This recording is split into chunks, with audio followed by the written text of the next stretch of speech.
Yo, what is going on, guys? This is Shadow Dragon here. Welcome back to my Christmas special. And this is part 3, guys. So, Merry Christmas to everyone celebrating.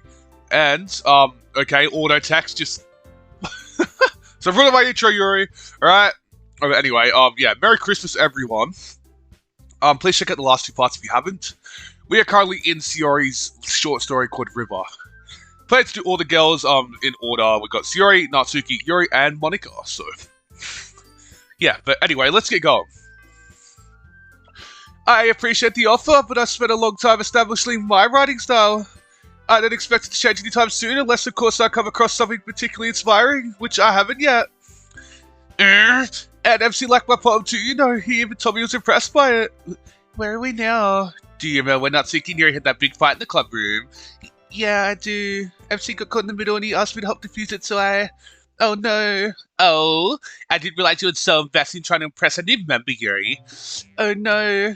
How different is this going to be about me, really? I mean, MC will probably just need to pick a side that might not be too hard. Which is not wrong. Keep watching. Maybe you're just jealous that MC appreciates my advice more than he appreciated yours? And how do you know you didn't appreciate my advice more? Are you that full of yourself? No. If I was full of myself, I'll deliberately go out of my way to make everything I do overly cutesy. Well, you know what? I was the one whose boobs magically grew a size bigger as soon as MC started showing up. Does it feel too different so far? There goes Monica trying to stop it again. Keep watching. Why, all that's happened so far as what happened before. I didn't see how drastically different this timeline is without me yet.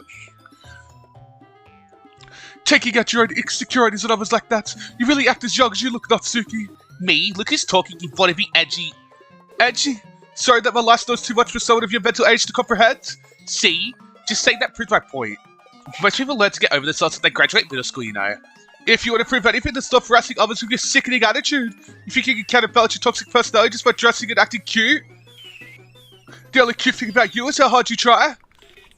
Well, be careful, you might cut yourself on that edge, Yuri. Oh, my bad, you already do, don't you? Did you just accuse me of cutting myself? What the F is wrong with your head? Yeah, go on. Let MC hear everything you really think. I'm sure you'd be head over heels for you after this. But, whoa. I told you to keep watching for a reason. Without you being to de-escalate the tension, the argument gets significantly more heated. Oh, yeah, because, yeah, in Act 2, because Sayori's not there. That's actually a really good parallel. That's incredible, like that reference. That was really well done. That's absurd. Yuri and Natsuki would never get this angry at each other. They may fight sometimes, but they're still close friends. We're still yet to see the full ramifications. We have to be further. That's the sound that... the sound that Monica used to teleport us is the sound that happens when Monica dies. Like, I mean, when she gets erased. I know everyone's been a little more lively ever since MC joined and we started with some club activities, but this isn't the time for us to become complacent. We still only have 4 members, and the festival's our only real chance to find more, you know. Oh, I think I remember this conversation too. Monica talked to the club about what we could do for the festival. She was stumped on ideas before that meeting, so we had a quick talk. I suggested that we should perform poems, and Monica agreed. If I'm not here, that means... Keep watching. Don't you want to share your passion with as many people as you can? To inspire them to find the same feelings that brought you here in the first place. The Literature Club should be a place where people can express themselves like they can't do anywhere else. It should be a place so intimate that you never want to leave. I know you feel that way too. I know we all do, so that's why we should work hard and put something together for the festival, even if it's something small. Right, MC? Oh, come on. You can't take advantage of MC and agree with you just because he doesn't know how to say no to anything. Look, Monica, do you really think any of us here join the club with other people in mind? Yuri never talked until MC joins. As for me, I just like it better here than I do at home. And MC isn't even passionate about literature in the first place. And that's everyone. Sorry, but you're really the only one who's so interested in finding new members. The rest of us are fine just like this. I know you're friends with Norby. You should really consider our opinions once. Oh no, Natsuki clearly got to her. I'm thinking about what I'm seeing here. Yuri and Natsuki snapped each other earlier. Now Monica's quickly losing motivation. Is this really what the club looks like without me in it? Have I really contributed that much to the group? It's honestly pretty hard to believe that I have. No, Natsuki's right, isn't she? This club. It's nothing more than a place for a few people to hang out. But I think that everyone here saw it the same way as I did. But that doesn't mean that we're against getting new members or anything. MC, why'd you even join this club? What were you hoping to get out of it? Well, in fact, if I remember, you weren't even given a choice not to join. What's the point of all this anyway? What if deciding this club was a mistake? She's really taking what Natsuki told her hard, huh? Indeed she is. I imagine she could use a pep talk from a very good friend right now, but no one here is confident enough to give it. It's not about being honest, it's about word choice. Besides, you have no right to speak for everyone else in the club like that. You don't understand it all. I just want a place that feels nice to hang out with a few friends. Is there a problem with the club being that for me? There are. There aren't many other places like that for me, and now that Monica wants to take that away from me, she's not taking anything away. No, MC, it's not the same. It won't be the same with the direction she wants to take it. If I wanted that, I could have just done any other stupid club. But this one, I mean, at least for a little bit of time, things were nice. I'm going home. I feel like I don't belong here right now. Natsuki? Oh man, I wish I could just manifest myself into the room right now. They all look like they really need some positive energy, but do I really deserve to be there still? Yeah, sure, this is just one speed bump, but I know these guys, they can handle this without me. That only means we're still yet to see the full ramifications. We have to move further.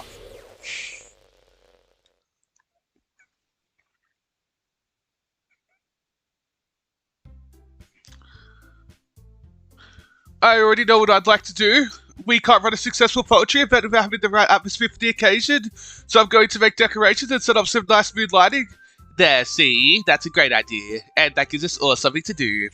What about MC? MC is going to help me. But you? You have the easiest job, Monica. Sorry, but that's just how it is. Like hell it is. What are you trying to pull? I agree with Natsuki. Not only is your work only most suitable for one person, but my task is laborious enough to benefit from an extra pair of hands. Mine too. What are your That's not what Yuri said. What, your cupcakes, please? Like you would effing know. All you care about now is dragging MC around with you your stupid books. You and Monica. Hey, I didn't even do anything. Okay, then why don't let MC decide who to help instead of abusing your power? I'm not abusing my power. Yes, you are, Monica. Just let MC make the choice, okay? Okay, fine. Fine. Jeez. MC, I know how fed up you are with these two by now. We could just... Natsuki, shut your effing mouth, let him decide for himself. You shut your mouth. Jesus Christ, this is never going to end. Just make the choice, okay? Who are these people? Yuri wouldn't be this classless. Natsuki's aggressive tendencies, but she wouldn't be this bitter. And Monica wouldn't be this secretive. I know none of these people. They aren't my friends. The fact that Sayori does realize what happened after everything in the original game too. Uh, I'm back home. It's already morning. Oh my god, you scared the hell out of me. Now that we've gone through all the events, I want to show you. Allow me to explain. As you know, that was a series of events that occurred in a timeline without you, a world in which you had never existed. There was no moral compass or compassionate soul in the club. As you saw, it was plagued with conflict, with each guy having an ulterior mode that could not be stopped. Without you there, their worst traits seemed like they were being amplified. There were even some incidents which I have chosen to leave out intentionally so as to not scar you. So you're trying to tell me that without me there would be no balance in the literature club? Absolutely, you're an essential puzzle piece. Okay, but how do you know about all this anyway? That's classified information. The phone of light is live. People care about you, and surely you care about other people. You help in more ways than you give yourself credit for, so don't waste it. After all, you made it to Christmas. Your life was meant to be special. Get out there and live. Spend time with those close to you and be happy. I really want to, but I don't know if I deserve to. The alternative timeline you showed me didn't feel right. There's no way that me not being there would have caused them to be so much more hostile to each other. Well, there's no way I can disprove you that this timeline is a work of fiction, but isn't the possibility of being a thing still scary in its own right? Yeah, but it's not possible, so why worry? I know that my friends can take better care of MC than I ever could.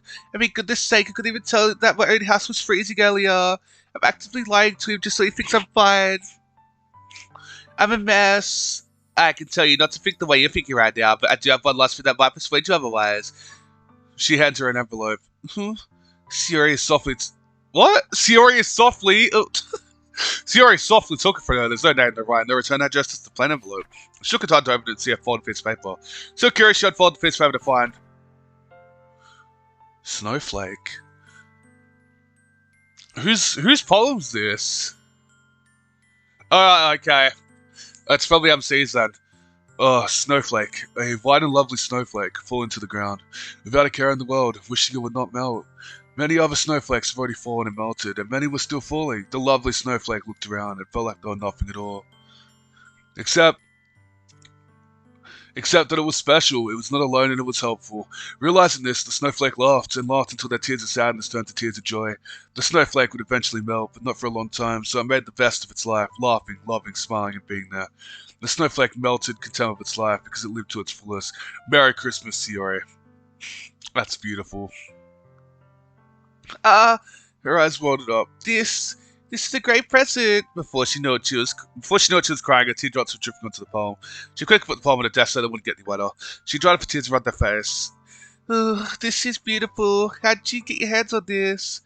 I have my ways. Look, Siri, at the end of the day, this is your choice. I can't stop you from doing what you might be about to do. But please reconsider. I have to go now. Wait, you're leaving?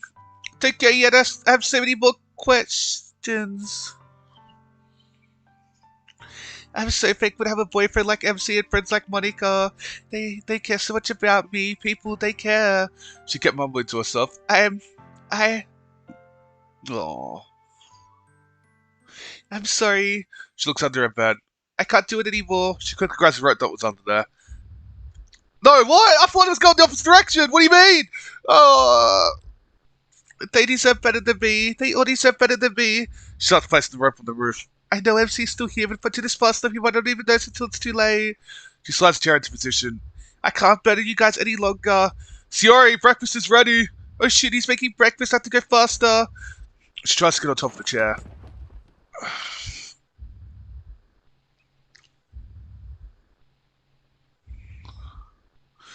Sayori, are you okay?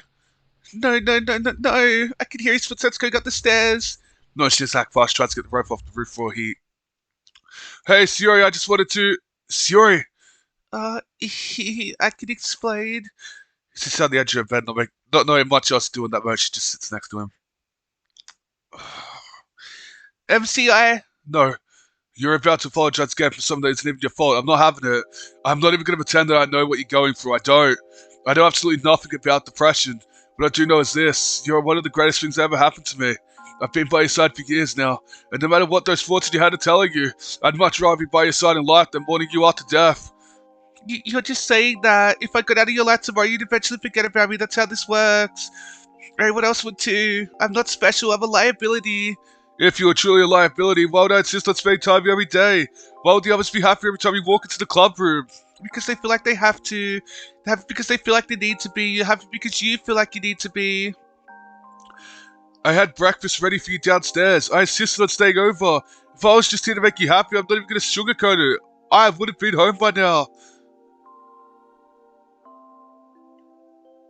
Sorry, I hate seeing you beat yourself up like this. I hate seeing you believe you don't deserve to be happy. I especially still hate the fact that I've only known about this relatively recently, but that's not your fault. None of this is. It's going to take some time, but we're going to beat this. We're going to beat the crap out of your depression, and we're doing it together. MC. His voice reverberates within the room like a pastor. It was as if her soul was given a fresh life. You know what? I may still run into doubts in the future, but today, you win. Sayori tightly hugs MC, quickly wraps her arms around her as well. I'm not going to worry you any further today. Oh, thank God, Sayori, I love you. Everyone loves you. Please don't forget that. I'll try not to. I'm so sorry. Don't be. It's not your fault.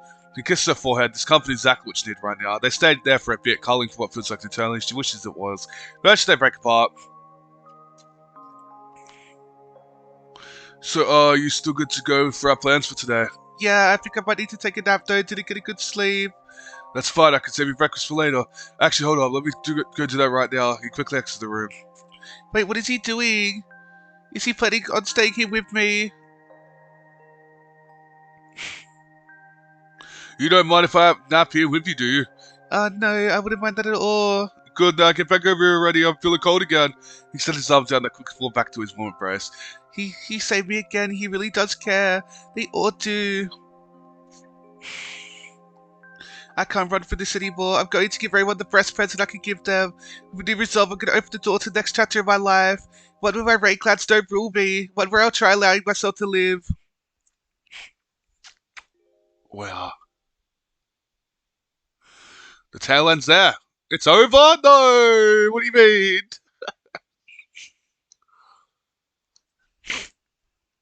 That's Sayori's story.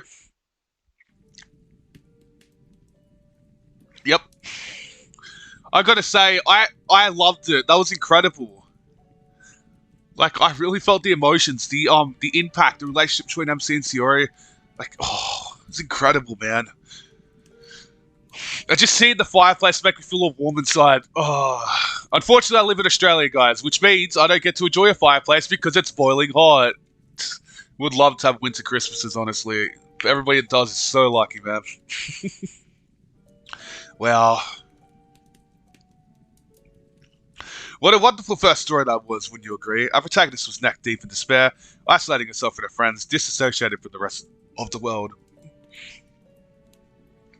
But in the end, with a little divine intervention, she gained some newfound appreciation for her life, allowing herself to be free from the shackles at least for one day. But that's not my opinion. What do you think? Honestly, it was alright. There's something about that I've been meaning to ask you about. The main character, Sayori, was her name, right?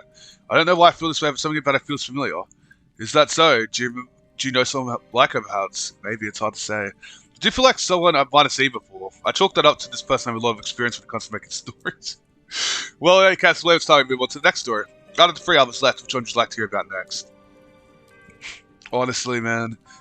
I hope I can get this all out. I gave myself 3 days to get this done. That's not enough time. So yeah, I'm going to leave this one here. Next episode, we're taking on Natsuki's story. So if you guys are looking forward to that, please like, subscribe. See you guys next one. Peace out.